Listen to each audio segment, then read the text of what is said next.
하나님 말씀 구약성경 시편 103편 8절에서 17절까지 보도록 하겠습니다.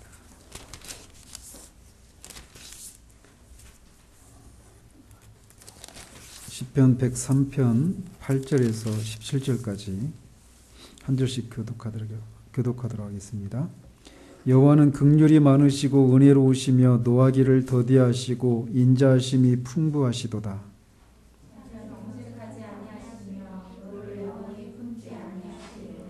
우리의 죄를 따라 우리를 처벌하지는 아니하시며 우리의 죄악을 따라 우리에게 그대로 갚지는 아니하셨으니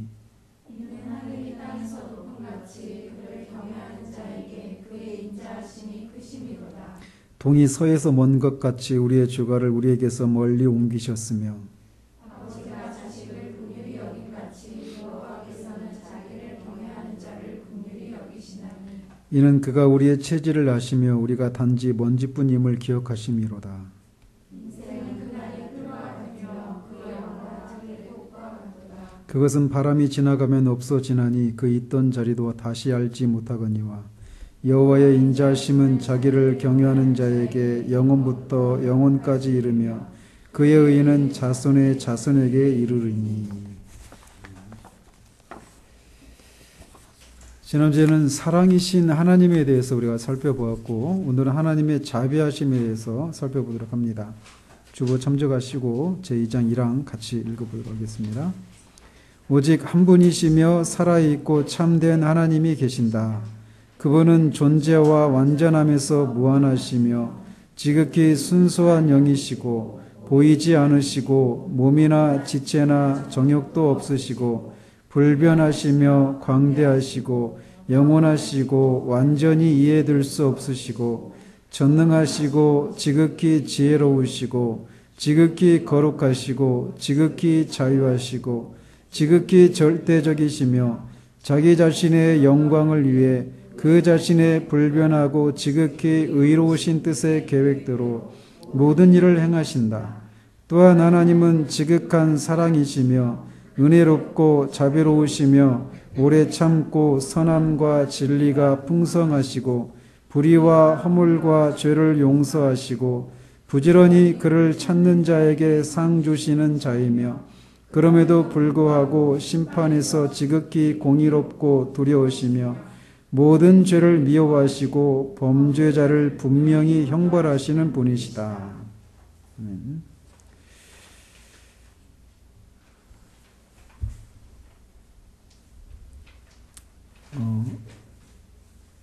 엊그저께 유튜브를 통해서 류준숙 교리 강좌 그거를 들은 분이 전화가 와가지고 이렇게 통화를 나누면서 제가 가장 위로를 받았던 말씀이 있어요. 그 말이 있어요. 이게 뭐냐?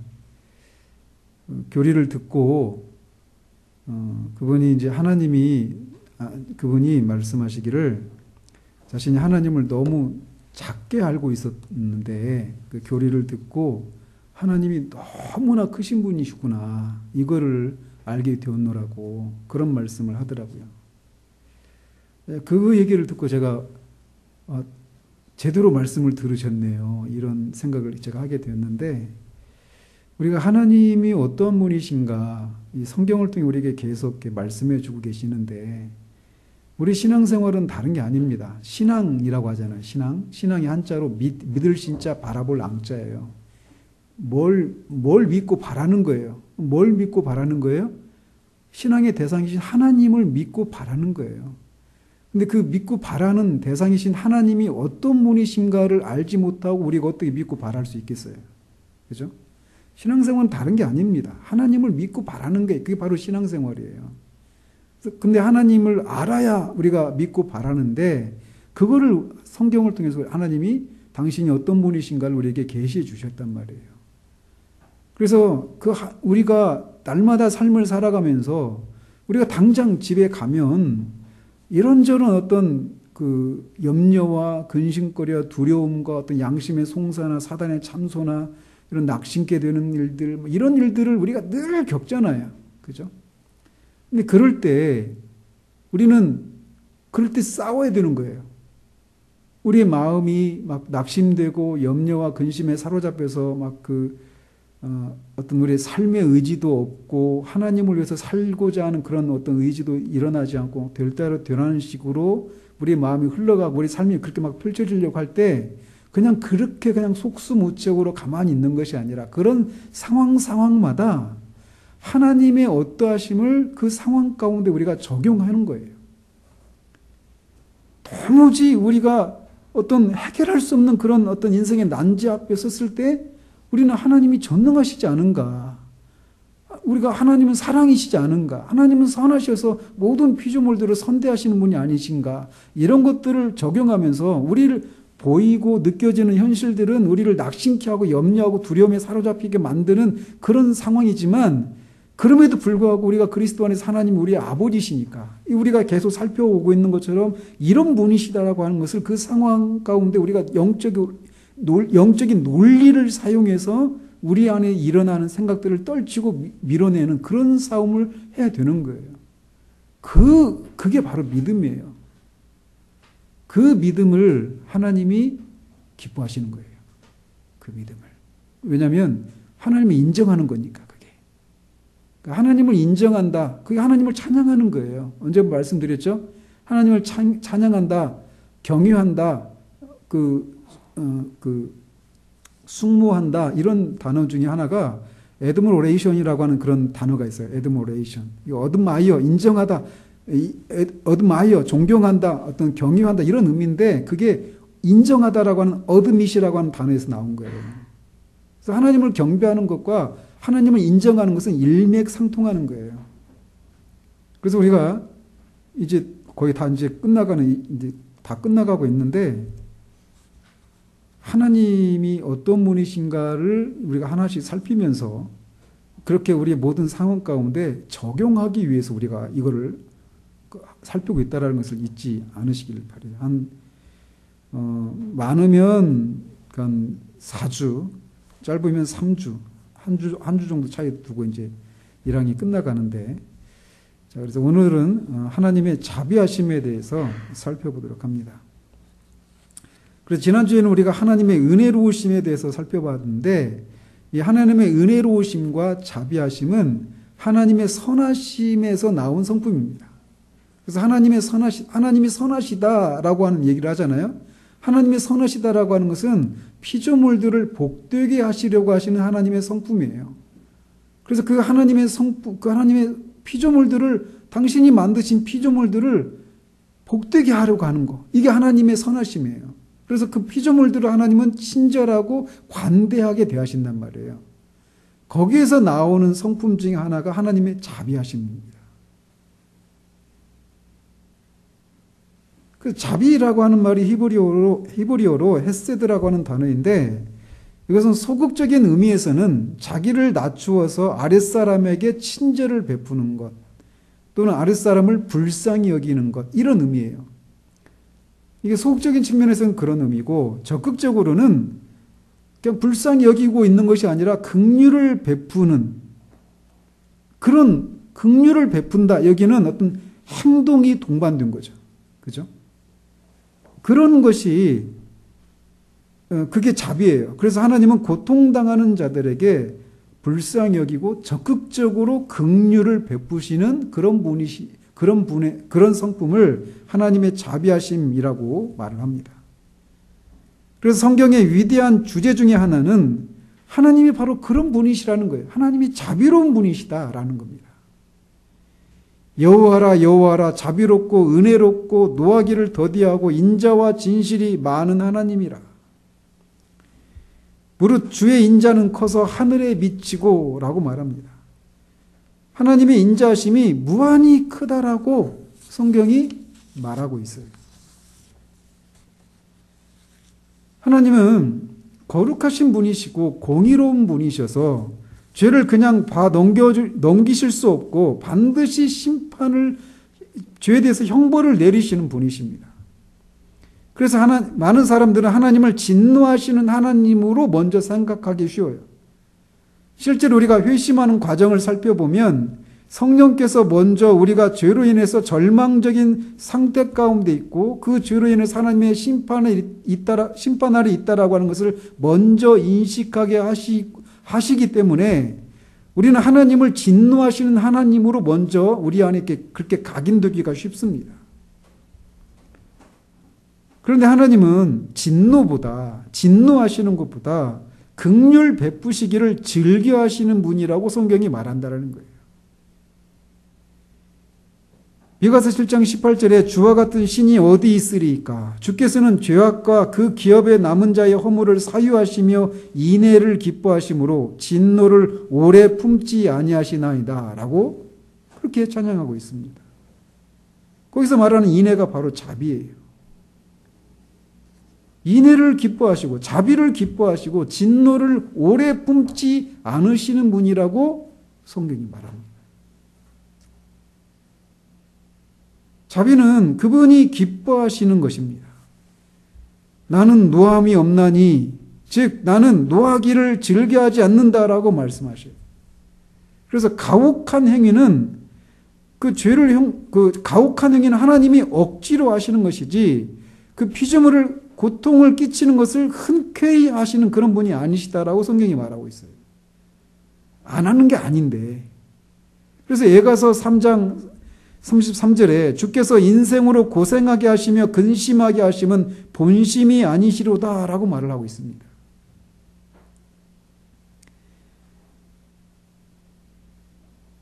하나님은 더 이상 참으실 수 없게 된 이후에야 죄인에게 벌을 내리십니다. 여호와께서 너희 악행과 가증한 행위를 더 참을 수 없으셨으므로 너희 땅이 오늘과 같이 황폐하며 놀램과 저주거리가 되어 주님이 없게 되었다라고 말합니다. 예레미야를 통해서 하나님이 이렇게 말씀하셔요. 이스라엘 백성이 심판을 받아서 바벨론의 포로로 끌려가게 되었을 때.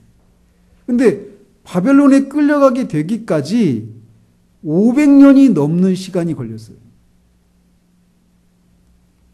그 500년 가까운 시간 동안 하나님은 수없이 많은 선지자들을 보내셔서 이스라엘을 그 패역함으로부터 불순종으로부터 돌이킬 것을 경고하시다가 마침내 더 이상 참으실 수 없게 된 후에 그들을 심판하신 거예요.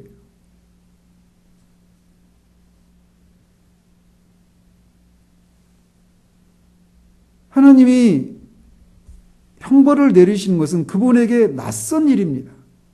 우리는 하나님이 자비하신 것이 마치 낯선 이런 인상을 갖기 쉬운데 그렇지 않다라는 겁니다. 그것은 하나님에 대한 오해예요.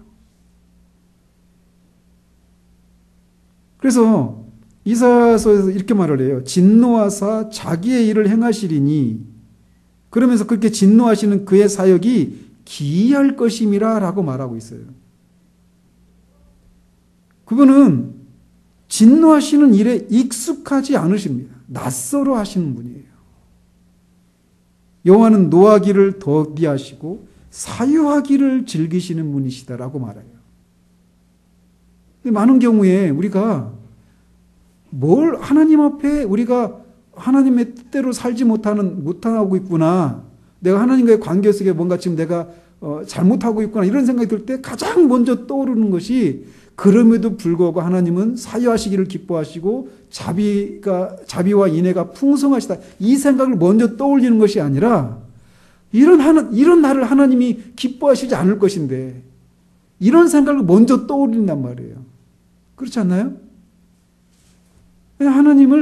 하나님의 자비가 하나님이 그 진노를 베푸시는 그의 사역이 기이하다라고 말하고 있는 것처럼 진노하시는 것이 그분에게 낯선 것이다라고 하는 생각을 우리가 우리의 실제적인 상황 가운데서는 잘 적용을 못하고 있는 그런 하나의 방증이란 말이에요. 그런 생각이 드는 것이. 그러나 성경은 하나님은 진노하시는 것보다 긍휼 베푸시기를 즐겨하시는 분이시다라고 말하고 있어요. 노하기를 거디하신다. 언제까지 노하시는 진노를 품지 않으신다. 사유하시기를 기뻐하신다. 이게 누가 말해요? 하나님이 자신은 그렇게 말씀하시는 거예요. 그러니까 하나님을 영화롭게 하는 것은 뭐냐면요. 하나님을 하나님으로 믿는 거예요. 하나님이 하나님으로 계시해 주신 것을 그대로 믿는 거예요. 그게 하나님을 영화롭게 하는 거예요. 그게 하나님을 인정해 드리는 거. 그게 하나님을 하나님께 영광을 돌리는 거예요. 그래서 제가 처음에 말씀드린 것처럼 우리 안에서 그런 생각이 든단 말이에요. 내가 이렇게 살면 안 되는데 라고 하는 생각이 들 때 그때 우리는 먼저 두려운 생각들이 먼저 든단 말이에요. 하나님의 진노하심에 대해서 하나님이 이러다가 나를 치시지? 이런 생각도 막 든단 말이에요. 그럴 때마다 이 하나님이 당신 자신에 대해서 어떻게 계시해 주셨는가를 우리가 기억해야 한다라는 겁니다. 그러니까 이런 생각이 드니까 하나님이 자비하시고 사유하시는 것보다는 진노하시는 것이 더 익숙한 것 같은 그런 생각을 우리가 품고 있기 때문에 그런 생각이 들 때 어떻게 해요? 그 하나님의 진노하심 앞에 우리가 곧장 나가지를 못하는 거예요. 어떤 자격을 갖추고 나가려고 하는 거예요. 이거 우리가 아까 전에 그 점심 때 그 성경 그 책을 읽으면서 얘기했던 게 우리가 요소마다 하나님 앞에 나아갈 어떤 근거들을 우리 안에서 찾으려고 하는 이런 습성들이 다 그런 식으로 나타난단 말이죠. 그러나 기억하십시오. 하나님은 노하기를 더디하십니다. 진노하시는 것이 그분의 기이한 사역이에요. 사유하시는 것이 피조물을 복되게 하시려고 하시는 것이 그래서 그 죄로 인해서 죄의 비참함으로 인해서 고통 가운데 있는 사람들을 긍휼히 여겨주시기를 기뻐하시는 분이시다라는 겁니다. 오늘 본문 읽은 것처럼 우리가 우리의 체질을 아시기 때문에 그래요. 우리가 흙에 불과한 존재라고 하는 것을 하나님이 아시기 때문에 그래요. 하나님이 우리가 그런 존재라고 하는 것을 하나님이 우리를 헤아리지 않고 하나님이 우리를 대하신다라면 우리는 다 그냥 하루아침에 그냥 다 사라지고 말 존재들이에요. 하나님은 노하기를 더디하시고 사유하시기를 즐겨하시는 분이십니다. 양심이 사단이 얼마나 우리를 송사하고 참소하든지 이 사실을 기억하십시오. 이렇게 말씀하신 분은 하나님 자신이십니다. 이 자비라고 하는 하나님의 속성은 하나님의 다른 속성들을 매우 달콤한 것으로 만들어주는 속성입니다. 만약에 하나님이 거룩하신데 또 하나님이 공의로우신데 만약에 거기에 하나님의 자비하심이 없다라면 하나님의 거룩하심과 공의는 우리에게 무시무시한 것입니다. 하나님의 공의로우심이 우리에게 소망이 될 수가 없어요. 하나님의 거룩하심이 우리에게 사모함이 될 수가 없습니다. 그런데 이 하나님은 자비로운 분이셔서 하나님이 거룩하심과 하나님의 공의로우심이라고 하는 이 무시무시한 성품으로 끝나버릴 수 있는 이 성품이 우리에게 사모함과 소망이 되는 것. 그 이유는 뭐냐? 그 근거는 뭐냐? 하나님이 자비하시다라는 거예요. 이것은 마치 출애굽 당시에 이스라엘 백성들이 마라라고 하는 그 지역을 지났잖아요. 물이 써서 마라라고 하는 이름을 붙였는데 거기에 한 나무를 던지니까 물이 달아졌잖아요. 그런 것과 같은 것이 하나님의 자비하심이에요. 또 이 하나님의 자비는 하나님의 영광의 면류관에 해당되는 그런 보석과도 같은 성품이라고 할 수 있습니다. 출애굽기 32장에 보면은 이스라엘 백성들이 그 금송아지 우상을 만듭니다. 그리고 하나님이 진노하셔서 그들을 다 쓸어버리시고 모세를 통해서 새로운 백성을 만드시겠다고 하자 모세가 중보자로 나서죠. 그리고 하나님께서 다시 돌아오시고 그들과 함께 하시겠다라고 하는 약속을 해주셔요. 그런데 또 모세가 개인적인 소청을 하나님 앞에 올려드리죠. 뭐냐? 원하건대 주의 영광을 내게 보이소서. 모세는 떠나셨던 하나님이 다시 이스라엘과 함께 해주셔서 약속하신 땅으로 그들을 인도해 주시겠다라고 하는 그 약속을 받아냈는데 거기에서 그치지 않고 더 나아가서 하나님의 영광을 자신에게 보여주시기를 기도합니다.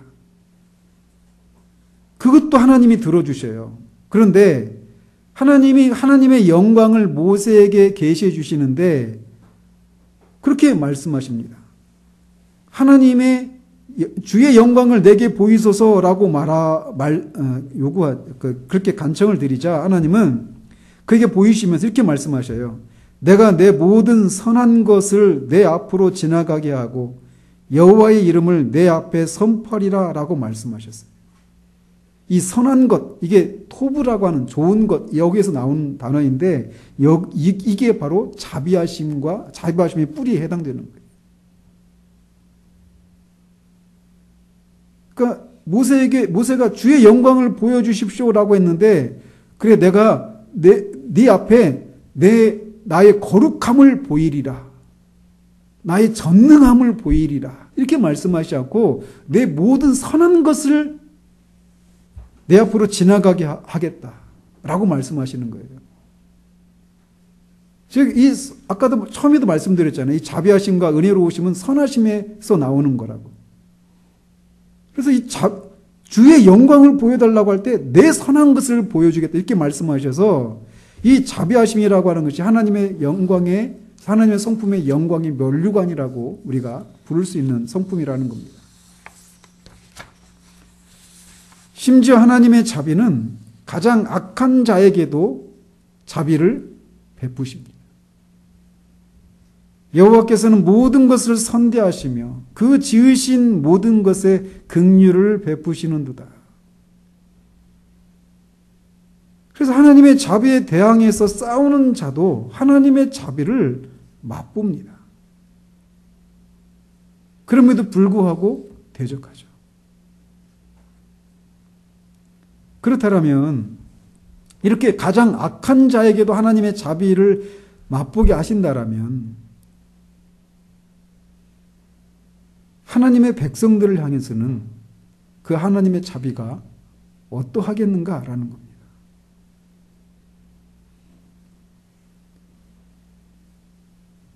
우리는 어떤 상황 속에서도 하나님의 자비를 우리가 소망할 수 있어요.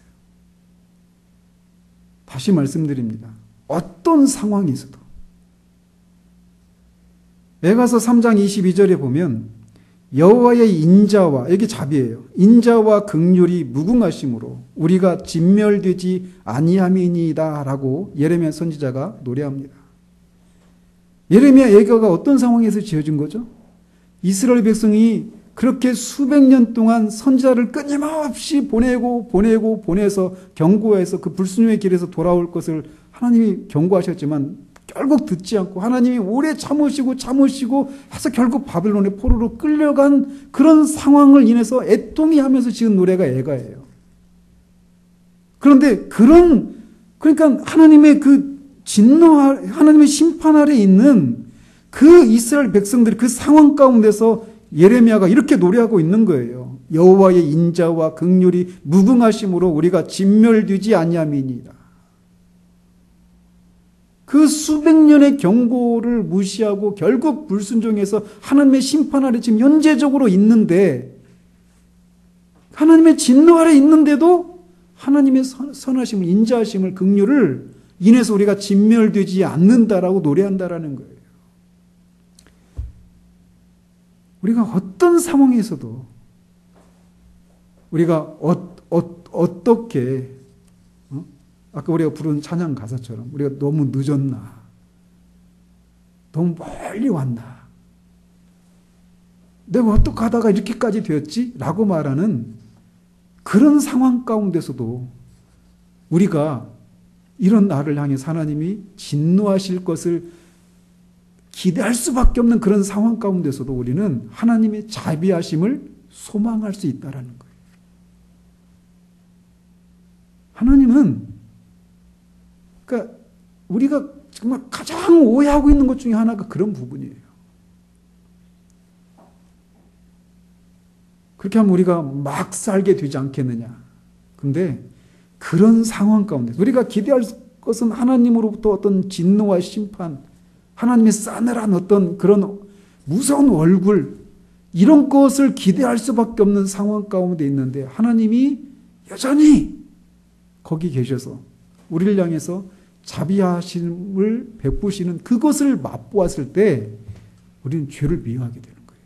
죄를 이기는 힘은 바로 거기서 나오는 거예요.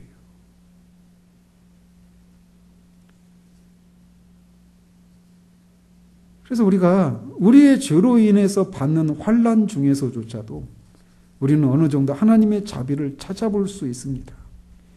하나님은 우리의 체질을 아시기 때문에 영원히 노하시지 않아요.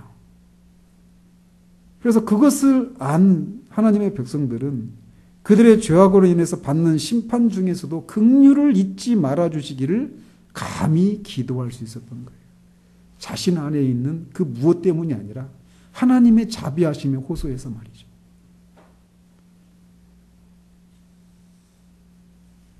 하나님은 이스라엘 백성들에게 그들이 순종하면 때에 맞는 비와 풍성한 떡을 그리고 평화와 대적들에 대해서 승리하는 것을 주시겠다라고 약속하십니다. 근데 그렇게 하신 것은 그분의 자비하심 때문에 그랬어요.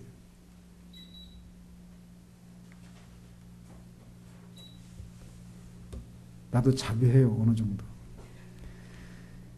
그래서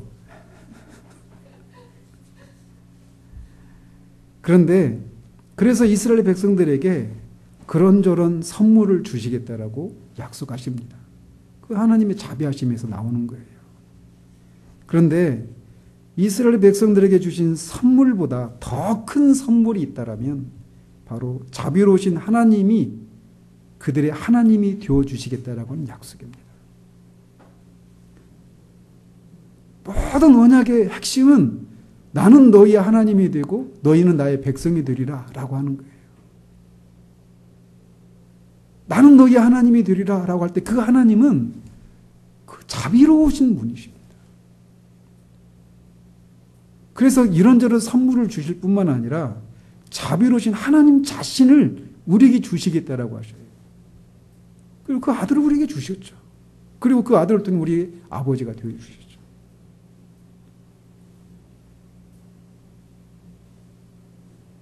그리고 하나님이 베푸시는 이 자비는 어쩌다가 우리의 인생의 이런 굴곡마다 어떤 위기 때마다 한 번씩 정말 가뭄에 콩나듯이 한 번씩 베풀어지는 이런 것이 아니라 이 자비는 주시고 또 주시고 또 주시는 계속되는 영원히 지속되는 그런 자비라는 겁니다. 우리는 종종 우리에게는 자비라고 하는 자원이 우리에게는 한계가 있어요. 그래서 우리가 다른 사람을 불쌍히 여기고 긍휼히 여기는 마음에서 선을 베풀고 어떤 물질에 도움을 주고 그들을 마음으로 섬기고 돕는 이런 일들을 어느 정도 하다가 우리의 어떤 에너지가 떨어지고 우리의 어떤 자원이 떨어지면 그게 그치고 맙니다. 그리고 그런 사람이 나중에는 막 귀찮고 막 짐으로 다가오게 돼요. 왜냐하면 우리의 자비에는 한계가 있기 때문에 그래요. 그러나 하나님은 자비를 베푸시고 또 다른 자비를 베푸실 준비가 늘 되어 있으십니다. 그분의 자비에는 그분이 자비라고 하는 이 자원, 그 자비라고 하는 그 자원이 담겨 있는 그분의 창고에는 부족함이 없기 때문에 늘 풍부하기 때문에 풍성하기 때문에. 그래서 하나님은 죄인들 중에 얼마를 택하셔서 그들을 의롭게 하시는 자비를 베푸십니다.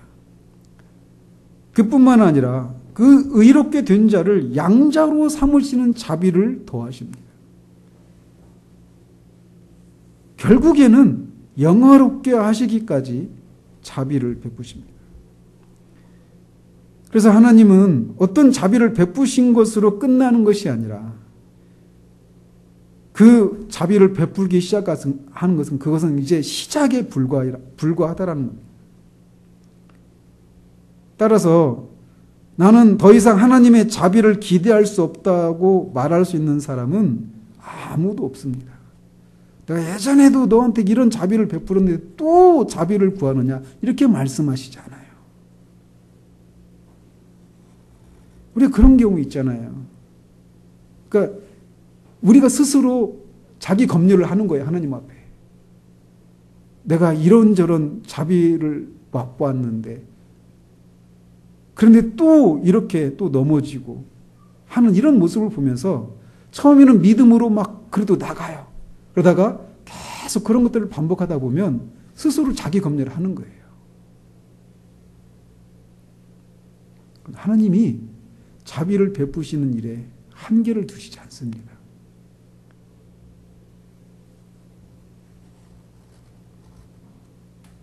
이렇게 그분이 자비의 한계가 없으신 이유는 자비가 그분의 본질에 속하기 때문에 그래요. 또 그분의 자비는 모든 피조물들 속에서 발견되는 자비의 원천이기도 합니다.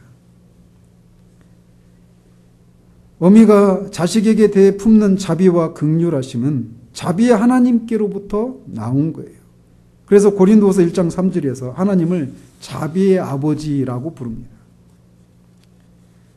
언젠가 그 동물의 왕국 뭐 이런 다큐멘터리 이렇게 보는데 이 막 누 때 있잖아요. 그 누라고 하는 그런 그러니까 그 짐승이 있거든요. 초식 동물인데 막 수천 마리, 수만 마리가 막 다니는 거예요. 근데 거기를 이제 사자들이 공격을 하는 거예요.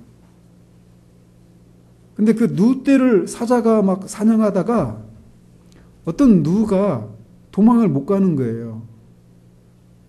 보니까 새끼를 낳고 있는 거예요, 새끼를 그 초식 동물을 낳자마자 막 뒤뚱거리다 금방 걷잖아요. 새끼를 딱 낳는데 그 막 누를 쫓던 사자가 어떻게 했을까요? 새끼를 안 잡아먹어요. 그런 동물, 그런 맹수들 안에도 어느 정도의 자비의 흔적이 있는 거예요. 뿐만 아니라 모든 피조물들 안에서 발견되는 모든 자비의 형태들은 다 그 원천이 자비의 아버지이신 하나님으로부터 말미암다라는 겁니다.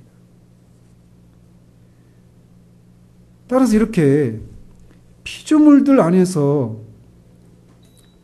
그렇게 그 다른 대상을 친절하게 대하고 불쌍히 여기고 관대하게 대하고자 하는 이런 마음을 피조물들에게 주신 분이 하나님이시라면 그런 마음을 주신 하나님은 하나님 안에는 자비가 얼마나 풍부하고 크겠는가라는 것을 우리가 기억해야 돼요.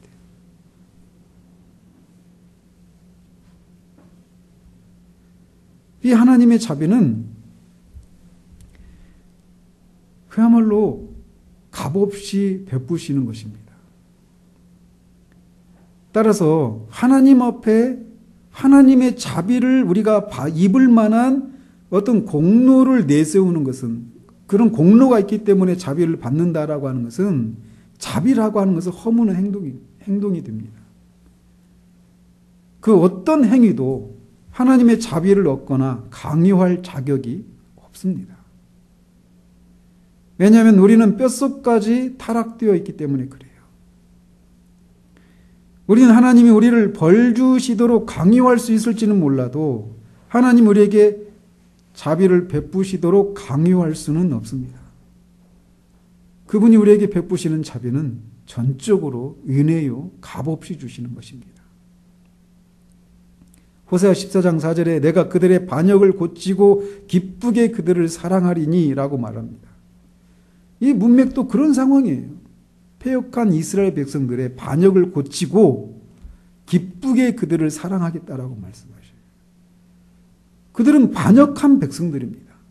그런데 하나님이 자비를 베푸셔서 그들의 반역을 고치고 기쁘게 자유롭게 그들을 사랑하겠다라고 말씀하셔요. 우리에게 베푸신 모든 은혜는 그분의 값없이 베푸시는 자비의 은혜, 자비로 말미암아 오는 것입니다.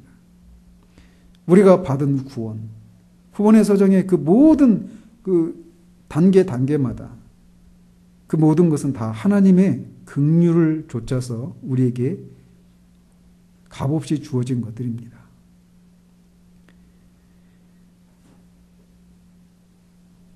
이렇게 자비는 우리의 선의의 열매가 아니라 하나님의 선의의 열매이고 선물입니다. 그래서 이렇게 하나님의 자비라고 하는 선물을 의지해서 살아가는 우리 인생들이 교만해질 이유가 하나도 없다라는 겁니다.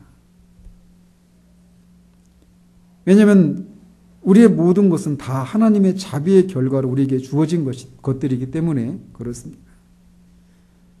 이 하나님의 자비는 또한 하나님의 공의의 신속한 집행을 지연시킵니다. 우리는 원수들을, 우리가 미워하는 사람, 불의를 행하는 사람들을 보면서 하나님이 어떤 공의를 행해 주실 것을 구하는 그런 마음이 있잖아요. 계시록에서 심지어는 언제까지 우리의 신원을, 우리의 원한을 갚아주시지 않겠습니까? 언제까지 신원해 주시는 것을 기다려야 합니까? 이렇게 막 탄원하잖아요. 하나님은 만약에 하나님의 공의에 따라서 신속하게 모든 인생들을 대하신다라면 우리는 벌써 여기 벌써 없었습니다. 그러니까 벌써 우리는 이 땅에 존재할 수가 없어요. 죄인들은 끊임없이 하나님을 격동시키고 하나님의 노가 하나님의 얼굴에 나타나도록 만듭니다. 그런데도 하나님이 즉시로 그들을 체포해서 심판하시고 벌을 내리시지 않는 이유는 그분이 그렇게 하실 수 있는 능력이 없어서가 아니라 그분의 자비 덕분이라는 거예요. 자비는 죄인들에 대한 형 집행을 연기해주고 공의의 신속한 집행을 지연시켜줍니다.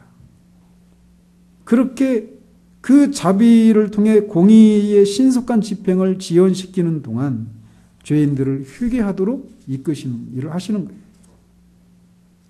따라서 이런 하나님의 자비에 반대하고 대적하는 것은 무서운 일이라고 하는 것을 기억해야 합니다.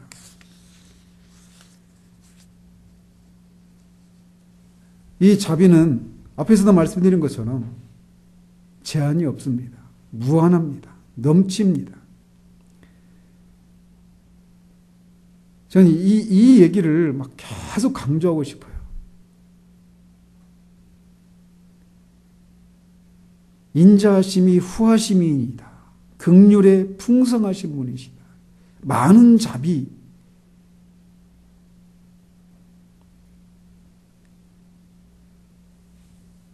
하나님의 자비는 넘치는 자비입니다. 그리고 그 자비는 영원합니다. 여호와의 인자하심은 영원부터 영원까지 이른다라고 오늘 본문 17절에서 말합니다.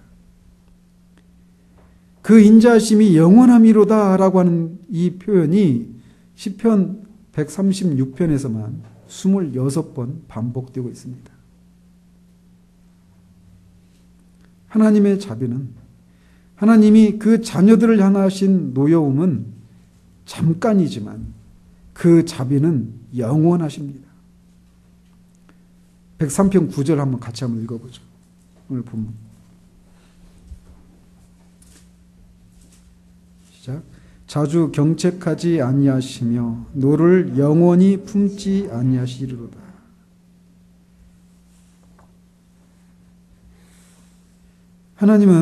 하나님의 자비는 영원합니다. 그러므로 우리는 나는 하나님의 인자하심을 영영히 의지하리로다 라고 하는 시편 52편 8절 그 시편 기자처럼 모든 상황 속에서 항상 그분의 자비하심을 의지해야 합니다. 다시 반복해서 말씀드리지만 우리는 태어나면서부터 율법주의자로 태어나요. 그래서 우리가 하나님 앞에 무엇인가 어떤 잘못을 하면 그 잘못에 대해서 우리가 어떤 대가를 치러야, 어떤 하나님 앞에 어떤 보상 행위를 해야 하나님 앞에 우리가 떳떳이 설 수 있다라고 하는 생각들을 가집니다. 그래서 내가 그 일을 충분히 하고 있지 못하다라고 하는 생각을 갖고 있는 동안 우리 영혼은 늘 마음에 하나님 앞에 나아갈 담담들을 잊고 하나님 앞에 그냥 나가지를 못하는 거예요.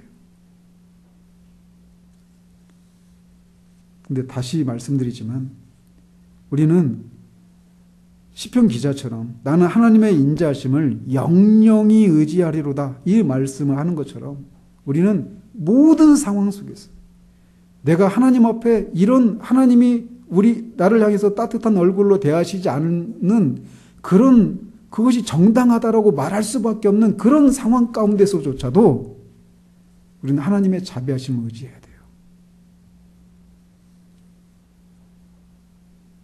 항상 그분의 자비하심을 의지해야만 합니다. 왜냐하면 그 13절에 아버지가 자식을 긍휼히 여김같이 여호와께서는 자기를 경유하는 자를 긍휼히 여기시나니 이는 그가 우리의 체질을 아시며 우리가 단지 먼지뿐임을 기억하심이로다. 인생은 그 날이 풀과 같고 그 영화가 들의 꽃과 같도다. 그것은 바람이 지나가면 없어지나니 그 있던 자리도 다시 알지 못하거니와.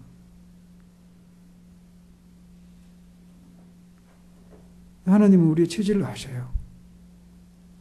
그래서 그 어떤 상황 속에서도 하나님의 자비에 호소하면서 경외하는 마음으로 하나님의 자비에 호소하는 사람들을 결코 영원히 진노하시지 않습니다.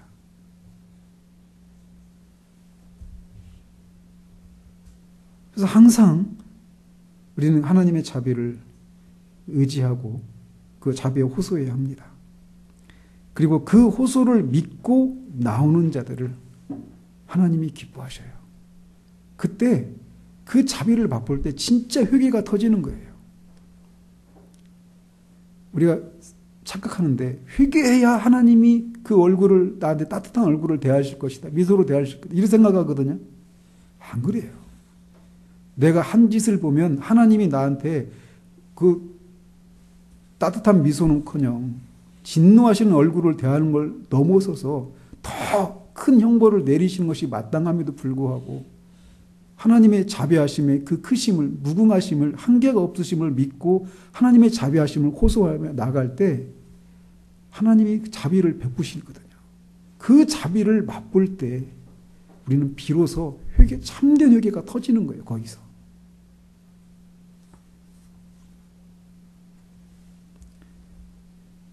그렇지만 동시에 우리는 하나님의 자비를 남용하지 말도록 조심해야 되는 것도 맞습니다.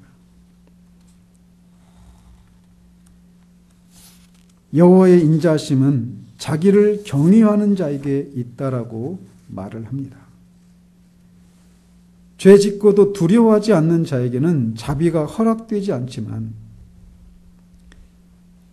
두려워해서 범죄하지 않는, 그래서 경외하는 자들, 더 나아가 그럼에도 불구하고 하지 말았어야 하지만 결국 범죄한 그런 사람, 그런데도 그런 속에서도 하나님의 자비하심을 호소하는 자들에게 하나님의 자비가 임한다라는 겁니다.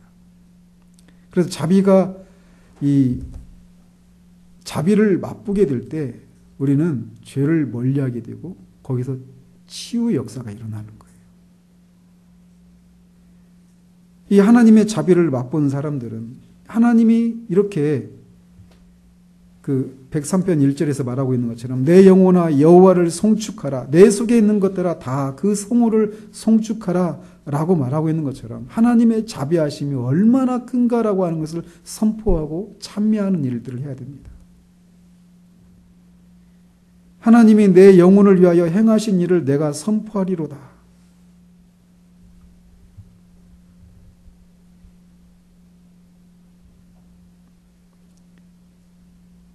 하나님의 자비하심을 맛본 사람이 하나님의 자비하심을 선포하고 찬미할 수 있어요. 이런 일을 해야 돼요. 또 우리는 하나님의 자비를 맛본 사람은 하나님을 사랑하는 일을 해야 됩니다. 나의 힘이 되신 여호와여, 내가 주를 사랑하나이다. 하나님의 공의는 우리가 그분을 경외하게 만든다면 하나님의 자비는 우리가 그분을 사랑하게 만듭니다. 만일 자비가 사랑을 낳지 못한다면 사랑을 낳을 자가 과연 누구이겠습니까? 용서하시는 자비를 맛본 사람은 하나님을 사랑하게 되어 있습니다. 마지막으로 자비를 맛본 사람은 자비를 베푸는 일에 있어서 이 자비의 아버지이신 하나님을 본받아야 합니다.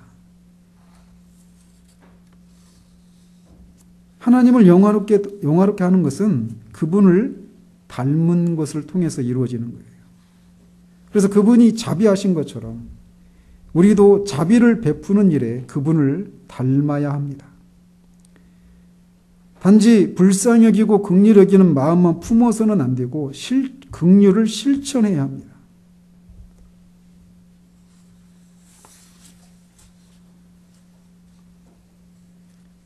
우리는 종종 어떤 얼마나 큰 성취를 했는가, 얼마나 많은 업적을 쌓았는가, 이런 걸 가지고 한 사람의 됨됨이를 평가하려고 하는 그런 습성들이 있어요. 큰 교회 목사면 작은 교회 목사보다 됨됨이가 좋은 분, 이런 생각들을 한단 말이죠. 비유를 쉽게 들기 위해서 말씀드리는 거예요. 그런데 어떤 성취를 했다 하더라도, 어떤 업적을 쌓았다 하더라도 그가 사랑이 없으면, 자비의 마음이 없다면 그건 아무것도 아닙니다. 어떤 대단한 영적인 체험을 하고, 어떤 깊은 기도를 경험하고, 어떤 대단한 설교를 하고 구제를 한다고 하더라도 사랑이 없으면 아무것도 아닙니다. 우리는 우리 아버지가 자비로우신과 같이 자비를 베풀어야 해요. 그런데 우리 안에서 얼마나 이 모진 마음이 있는지, 다른 사람의 실수나 연약함을 바라볼 때 우리 안에서 모진 마음이 일어나는 경우들이 있어요. 그거 봐. 그러니까 전에 그렇게 말했잖아. 그렇게 하지 말라고. 그렇게 받아도 싸. 이런 마음. 제 안에서 그런 마음들을 막 너무나 많이 봐요.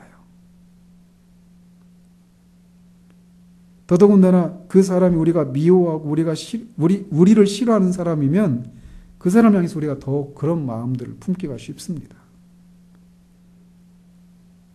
그러나 우리가 하나님 앞에서 바로 우리가 미워하는, 또 우리를 미워하는 사람과 같은 처지에 있었던 것이 바로 우리라고 하는 것을 기억해야 됩니다. 그런 우리에게 하나님은 기대하지 못했던 자비를 베푸셔서 우리 죄를 용서하시고 영생을 주시고 진리를 깨닫게 하시고 진리로 말미암은 자유하심을 주시고 진짜 삶을 누리게 하셨습니다. 그러므로 우리가 이 자비를 거저 받았으니 우리도 다른 사람에게 자비가 거저 흘러가는 통로가 되어야 하는 거예요. 하나님의 자비는 무한합니다. 영원합니다. 어떤 상황에서도 항상 그분의 자비를 의지하기를 바랍니다. 기도하겠습니다.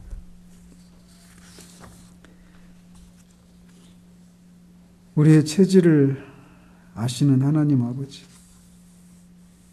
우리의 인생이, 우리가 살다 간 흔적이 하룻밤 사이라도 다 그 흔적조차 없이 사라져버릴 참으로 허무하기 짝이 없는 코끝에 호흡이 달려있는 그런 자임을 주님이 아셔서 아비가 자식을 불쌍히 여김같이 우리를 그렇게 불쌍히 여기시고 진노를 행하시는 것보다 자비를 베푸시는 것을 더 즐겨하시는 자비의 아버지 되신 하나님을 인하여 감사와 찬양을 올려드립니다.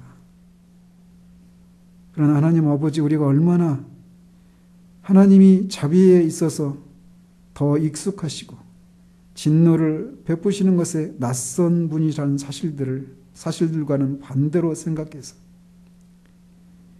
하나님 앞에 하나님의 자비를 구하기는 너무나 송구스러운 그런 우리들의 모습을 인하여서, 그것도 하나님의 자비를 구하기는 너무나 많은 그런 송구한 장면들이 너무나 많았기에 스스로 자기 검열을 통해서 그래도 하나님의 자비를 구하려면 내가 무엇이라도 해야지 라고 하는 생각을 가지고 우리가 하나님 앞에 나아가지 못하는 경우들이 많은 것을 주님이 아십니다. 그런 하나님이 성경을 통해서 수도 없이 하나님의 자비와 인자하심이 영원하다라고, 하나님의 인자가 하늘 끝까지 미친다라고 말씀하고 있는 이 말씀을 우리가 믿고 도무지 하나님의 자비를 구할 수 없을 것 같은 그런 상황 속에서도 하나님의 자비를 구하며 나아가 하나님의 자비를 구할 수밖에 없는 그런 죄를 우리가 이기고 미워하고 그런 자비를 통해 하나님 앞에 진정한 회개를 올려드리며 다시금 하나님을 기뻐하고 하나님의 자녀로서